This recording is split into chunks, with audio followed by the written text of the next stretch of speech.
특별사업위원회와 한림제약이 함께합니다.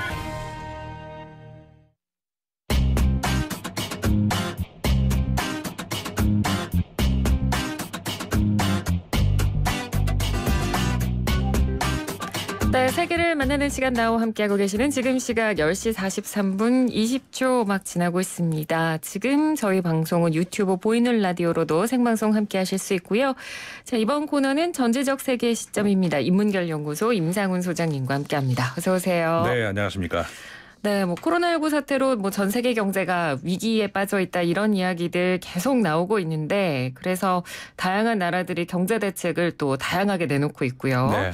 오늘 저희가 이 시간에 주목해볼 대책이 미국이 지난달 말에 통과시켰던 케어스라는 대규모 경제 정책이라고요. 네. 새로운 이제 법안이 이제 통과가 된 건데 네. 케어스 이렇게 얘기하면 이제 이게 약자입니다, 사실은. 그러니까 우리말로 하면은 코로나19 지원 및 구호 경제 안정에 관한 법률. 그래서 케어스 혹은 케어스 액트 이렇게 이제 부르는데 네. 이제 일단 규모가 어마어마합니다. 그 무려 2조 달러 규모거든요. 우리 돈으로 하면은 2,440조 원 정도가 되죠. 일단 액수부터가 어마어마하고 네. 그리고 이제 의회를 통과하는 과정도 뭐 일사천리였어요. 상원에서 먼저 발의를 해서 통과를 시켰는데 뭐 만장일치였고요. 그리고 나서 그러니까 그게 25일이었고 그다음에 27일 하원도 통과가 됐고 하원 통과하자마자 2시간 만인가 트럼프 대통령도 바로 사인을 해서 네. 일사천리로 이제 통과시킨 그런 법안인데 이게 이제 그 2조 달러라는 액수가 사실 그 미국의 국내 총생산, 그러니까 GDP의 10%에 해당되는 어마어마한 액수죠. 그리고 지난 2009년도에도 한번 금융위기 후에 그 경기 부양법이 한번 있었잖아요. 네. 그때 만들어진 그 액수가 8,310억 달러거든요. 그러니까 그것과 비교를 했어도 훨씬 어마어마한 돈이 되는 것이죠. 이 중에서 그러니까는 4분의 3, 그러니까 1조 5천억 원이 이게 이제 직접 지출해야 되는 그런 부분, 그다음에 세금 감면하는 그런 형태로 되고요. 그다음에 나머지 5천억이 이제 대출, 그러니까 융자로 지원되는 그런 거거든요. 근데 이 5천억 원의 대출 이게 이제 조금은 좀 논란이 되기도 했었어요. 네. 누구한테 얼마큼 어떤 기준으로 줄 거냐. 이게 사실 처음에 법안으로 처음 만들어질 당시에는 그러니까 발의되기 전에 2,090억 달러 정도 규모였거든요. 근데 이게 이제 알려지기 시작하면서 의회로 어마어마하게 로비가 들어온 거예요. 그러면서 5천억까지 올라갔기 때문에 이게 지금 도대체 어디다 쓸 돈이냐 이제 이런 것.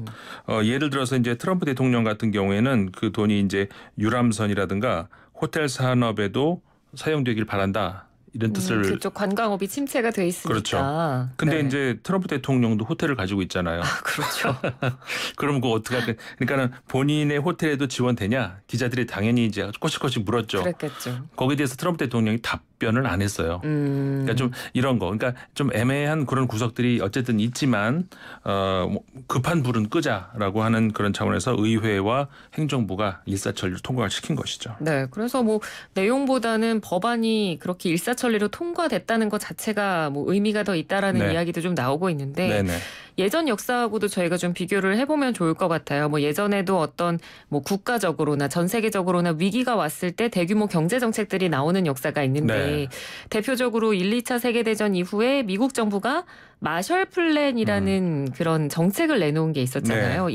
이거하고 좀 비교도 해보면 좋을 것 같아요. 그렇죠. 미국 내부에서도 이것과 비교를 많이 하기도 해요. 네. 근데 이제 뭐 대규모 이제 국책 사업이라고 하는 차원에서는 물론 같은데 차이점들이 물론 있습니다. 그러니까는 그 마셜 플랜 같은 경우에는 20세기 중반이었잖아요. 그러니까 그 47년 정도였죠.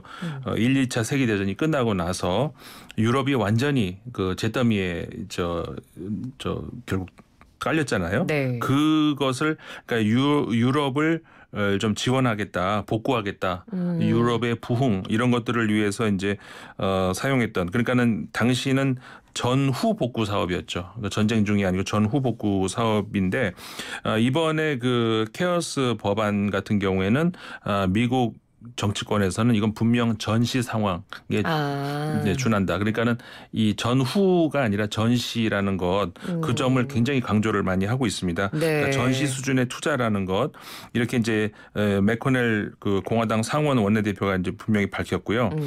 그러니까 마셜 플랜 같은 경우에는 당시에 이제 그 4년간 총 130억 달러에 해당하는 경제적 그다음에 그 기술적 그런 지원을 하겠다는 건데 이게 당시에 130억 달러가 지금 돈으로 환산한다면 1,300억 달러 정도 되거든요. 네. 그러니까는 그 규모와 비교를 했을 때도 지금 2조 달러는 어마어마한 규모가 되는 것이죠. 네. 이 마셜 플랜하고 비교를 하는 것이 마셜이 이제 사람 이름 마셜이었잖아요. 네. 근데 이 전쟁을 뜻하는 그 형용사가 또 마셜이다 보니까 철자는 다른데 그래서 이제 전시에 준하는 거 그러니까 마셜 플랜 맞지 않냐 이런 약간의 이제 말장난이기도 한데 네. 그렇게 하면서 마셜 플랜하고 자꾸 비교를 하는 것 같습니다. 그렇군요. 그러면 이번에 발표된 이 미국 정부의 케어스라는 이 정책은 그럼 지원 대상은 어디까지인가요? 지원 대상이 그 당연히 이제 주 정부가 들어가고요. 그다음에 지방 정부도 들어가고 네. 그리고 개인까지도 이제 모두 해당이 된다는 것입니다. 네. 그러니까 이게 이제 어떻게 보면 패키지라고 할 수 있는 거거든요. 그러니까 하나의 단일 그 법 하나가 아니고 그 안에 이제 여러 개가 이제 패키지로 들어가 있는 건데 이게 이제 앞으로도 계속해서 이제 보완 이게 마지막 게 아니고 이제 3단계 법안이라고 흔히 하기도 하는데 네. 앞서서 이제 트럼프 대통령이 1차, 2차 했고 그다음에 이제 3차로 지금 나온 것이 이 케어스 액트 법안이거든요. 네. 그러니까 이게 이제 마지막이라기보다는 앞으로도 계속 이제 더 보완돼서 나올 수가 있는 것이고 네. 사실 이게 그 대규모의 그 재정을 한꺼번에 지금 한 방에 푸는 거잖아요. 네. 그러다 보니까 당연히 이제 그 어떤 그 실수라든가 이런 것들이 나올 수가 있겠죠. 그런 것들에 대한 보완이 계속 앞으로 나올 텐데 이게 이제 성격이 좀 분명히 해야 될 것이 그 과거 아까 말씀드렸던 2009년도에 그 법안 같은 경우에는 어떻게 보면 그 경기 부양을 하기 위한 그런 쪽에 가까웠다면은 네. 이번 경우에는 이제 경기 부양보다는 당장 구호 대책에 가깝다. 그러니까 경기 부양과 구호 대책을 비교를 한번 해보면 아무래도 구호 대책이 더 시급한 그런 문제잖아요. 네, 당장 네. 부어야 되는 거.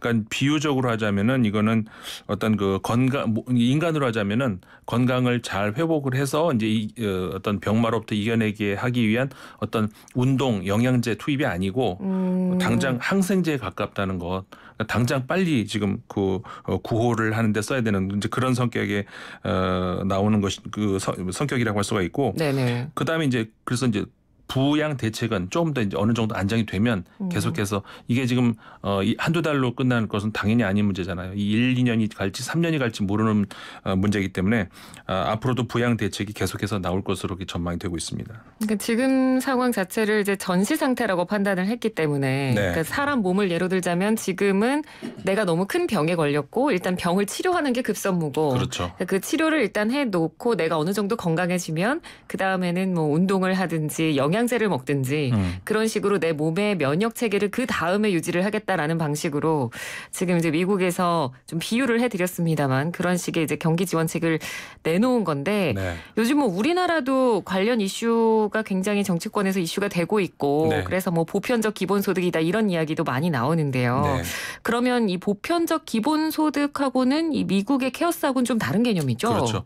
좀 차이가 나는 것이 그러니까는 이제 대규모의 그 어떤 그 부양책이라는 거, 특히 부양보다는 이제 구호 대책이라고 하는 거 이 차원에서 어쨌든 간에 세금 감면보다는 그 당장 현금을 풀어가지고 실제로 그 개인들에게도 현금을 속된 말로 좀 꽂아주는 뭐 이런 차원에서 소득이라고 볼 수는 있는데 네. 이제 우리 흔히 말하는 보편적 기본소득과는 다른 것이 이게 지속적으로 계속 주어지는 것이 아니고 어떤 일회성이라는 거기에서 이제 가장 큰 차이가 있는 것이고요.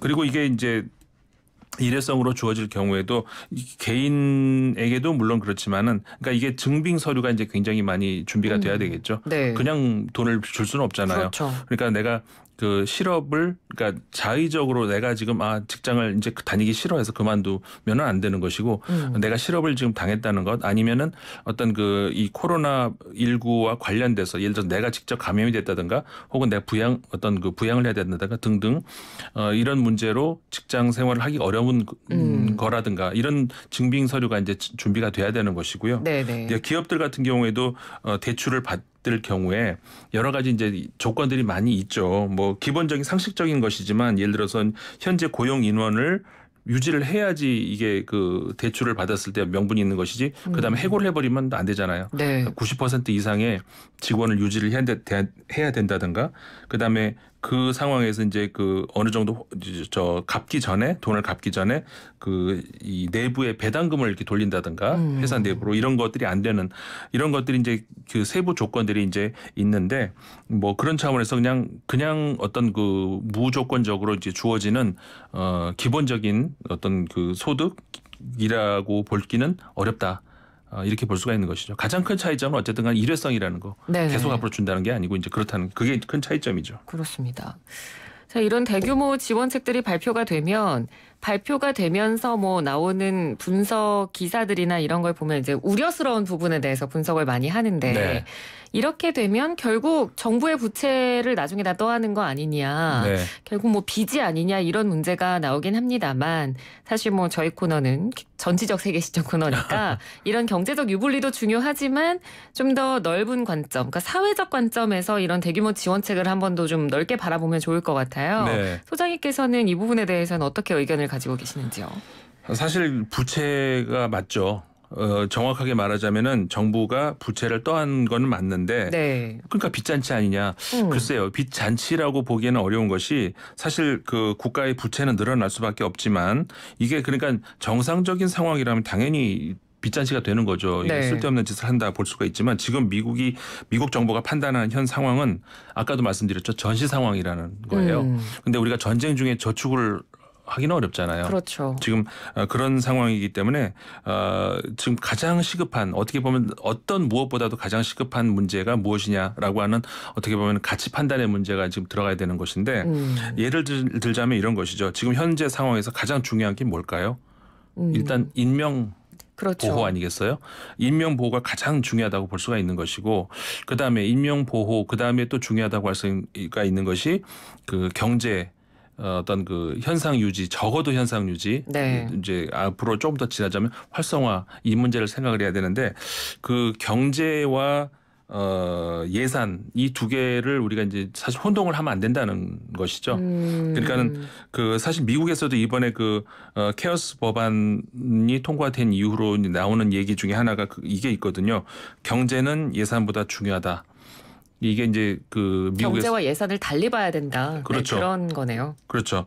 그러니까는 경제라고 하는 것은 그 예산을 포함한 굉장히 광범위한 그렇죠. 거잖아요. 거대 담론이고요. 그 뭐라고 할까요? 그 심리적인 면도 굉장히 중요한 것이고 맞습니다. 어떤 그 지금 내가 안정적이다라고 이렇게 느끼고 있을 때의 어떤 경제에 내가 투자하는 혹은 소비를 하는 그런 것하고 네. 굉장히 뭔가 불안하다고 할 때하고는 똑같은 수입을 가지고도 다르잖아요. 그러니까 굉장히 복잡한 것이 얽혀 있는 것이 경제고 따라서 예산만 놓고 보자면 돈을 아끼는 게 당연히 중요하겠죠. 그리고 저축을 하는 게 중요할 수도 있고 하지만 경제적인 그러니까 좀 더 거시적인 차원으로 보자면은 지금 미국의 상황이 그리고 어떻게 보면 미국만이 아니죠.